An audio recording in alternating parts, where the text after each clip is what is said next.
सभी को मेरा प्रणाम। अरे दीदी यहाँ से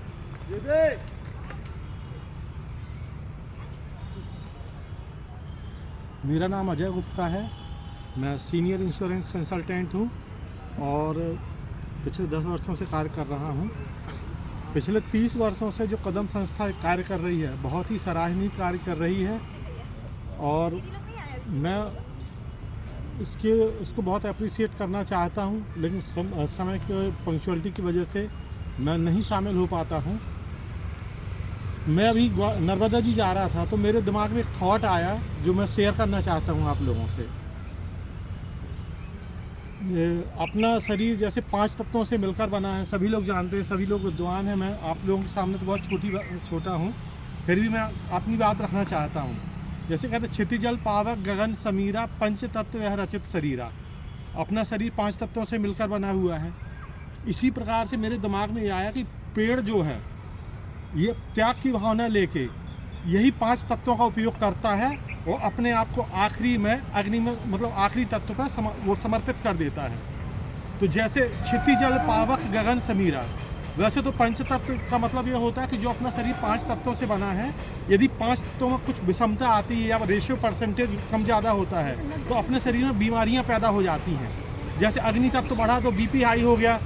इस तरीके से सबका एक वो रेशियो बना हुआ है। तो ये 5 तत्वों का कितना महत्व अपने जीवन में सब लोग जानते हैं। यही 5 तत्व पेड़ के लिए कैसे योगदान देते हैं मैं वो बताना चाहता हूँ।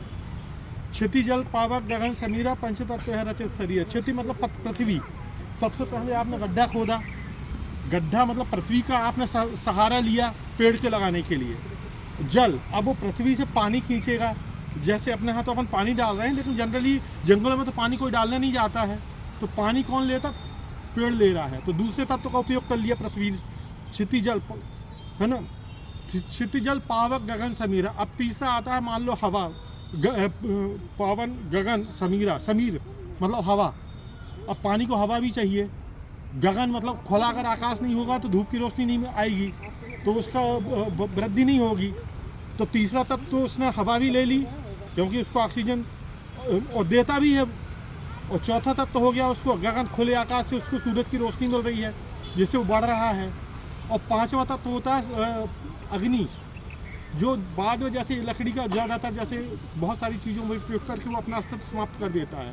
इस तरीके से एक पेड़ अपने 5 तत्व का उपयोग करके और लोगों को ऑक्सीजन दे के, फल दे के, लकड़ियाँ दे के, सब चीज़ें दे के उनका भी पोषण कर रहा है और अपने आप में बहुत बड़ी मतलब उसकी एक उपलब्धि है कि जो सब चीज़ें लेते हुए भी सब चीज़ों को डिस्मेंटल कर देता है।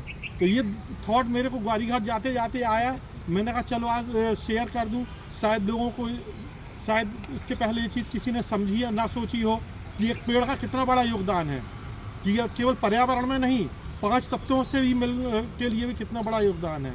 तो ये मैं अपनी बात रखना चाहता था और मैं समझता हूँ कि बहुत अच्छा नेक कार्य है और सभी लोगों को जुड़ना चाहिए। धन्यवाद।